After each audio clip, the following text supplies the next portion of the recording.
We all know and love Target. Any good millennial husband knows if his wife had a bad day, he needs to bring her to Target. Any good boyfriend knows that if he needs to get his girlfriend a gift, it's going to be Target. It's a billion-dollar corporation and the eighth largest retailer in the US. I know all this because when the pandemic began, I became an essential worker at my hometown Target.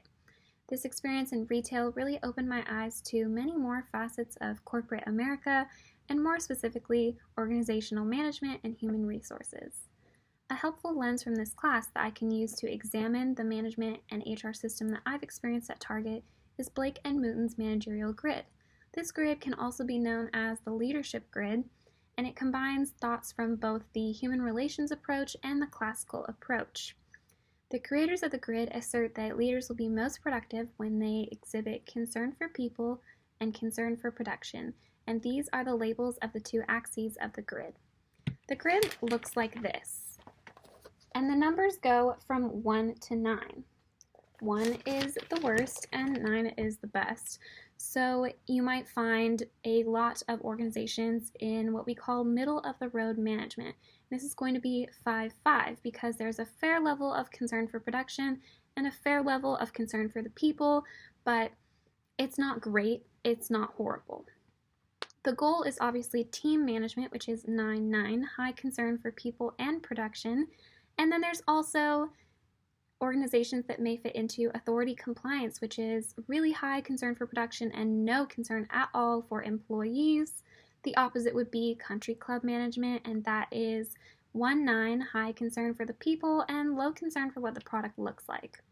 Target I would place as a 5-9, so I would put them right there. And this is because there is a moderate concern for people, but the concern for production far outweighs this. This is something that I've seen working as a style consultant at my local Target. When an employee arrives, we are immediately expected to check off 10 things off a list in 10 minutes. This is a lot. These things include connecting with a manager, checking our zone, looking for reshop, servicing any guests, checking if we have fulfillment, checking if we have backstock, checking if we have to pull, and checking on reshop and anything else. There's a lot of other things in this list. It is a very, very high expectation, and throughout the day they will add on different tasks and ask us to do things that we haven't really been trained for, and this is an impossible standard. It is very tricky for me because I often feel that I'm leaving work feeling like I didn't reach the perfection they wanted from me, and that's really hard because I'm very accomplishment driven. This shows a low concern for how the people are feeling, how the employees are feeling when they set these expectations that they know we can't really reach unless we're really on another level every single day, which doesn't happen. So we see that they are really, really prioritizing making a basket, as they call it, and making sales instead of considering how we're feeling.